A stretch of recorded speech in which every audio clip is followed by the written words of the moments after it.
चौथे चरण का चुनाव प्रचार 11 मई शनिवार को शाम 6 बजे थम जाएगा। यूपी के सीएम योगी आदित्यनाथ शनिवार को कानपुर पहुंचे। यहां उन्होंने बाबूपुरवा सेंट्रल पार्क में एक जनसभा को संबोधित किया। जनसभा में योगी आदित्यनाथ ने सपा कांग्रेस पर जमकर निशाना साधा। उन्होंने कहा कि इंडी गठबंधन आतंकवादियों के लिए दिल में नरमी रखते हैं। आप लोग समझ लीजिए, ऐसी सरकार आएगी तो क्या होगा। आप लोग भाजपा के प्रत्याशियों का समर्थन करें।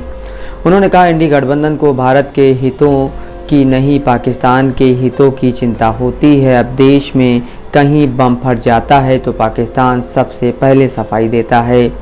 उन्होंने कहा, राम मंदिर की तर्ज पर अन्य विरासत को भी वापस पाना है।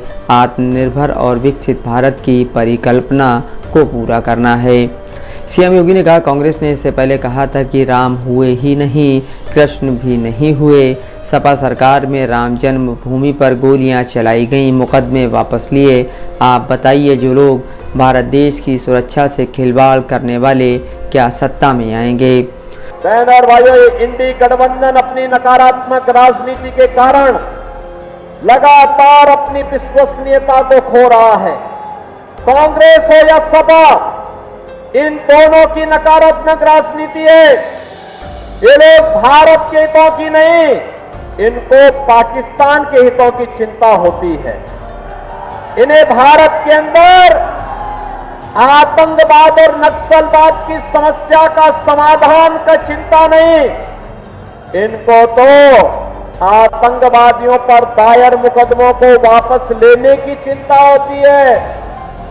इनकी चिंता आपकी आस्था और भारत की विरासत के सम्मान का नहीं, इनकी चिंता तो थी कि जैसे भी हो अयोध्या में राम मंदिर का निर्माण नहीं होना चाहिए, ये कांग्रेस और समाजवादी पार्टी के लोग चाहते थे। बहनों और भाइयों, आज आप देख रहे होंगे किस प्रकार का माहौल पूरे देश के अंदर है।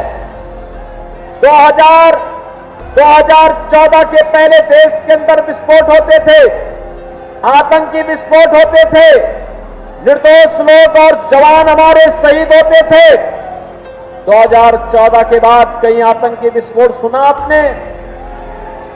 हो भी नहीं सकता, क्योंकि आतंकवाद की नाभि पर प्रहार मोदी जी के नेतृत्व में भारतीय जनता पार्टी की सरकार ने किया है।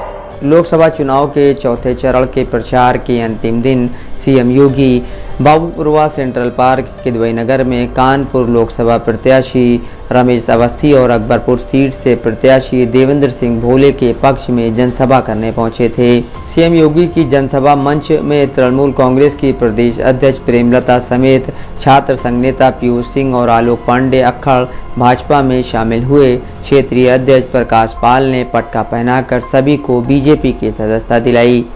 इससे पहले जनसभा को संबोधित करते हुए विधानसभा अध्यक्ष सतीश महाना ने कहा कि देश में सभी जरूरतमंदों को योजनाओं का लाभ मिला है। वहीं सीएम योगी ने अपना संबोधन कानपुर को नमन करते हुए शुरू किया। उन्होंने कहा कि कांग्रेस कहती है कि भाजपा आएगी तो संविधान बदलेगी। उनसे पूछे कि संविधान के निर्माता बाबा साहब अम्बेडकर का अपमान किसने किया है। रंगनाथ और सच्चर कमेटी इसका उदाहरण है। कांग्रेस को फिर से सत्ता में आने का कोई अधिकार नहीं है। यह सत्ता में आएंगे तो देश का हित करेंगे। लोकसभा चुनाव के चौथे चरण में कानपुर और कानपुर देहात की जनता को फैसला लेना है। नफीस अहमद, दस्तक लाइव न्यूज़, कानपुर।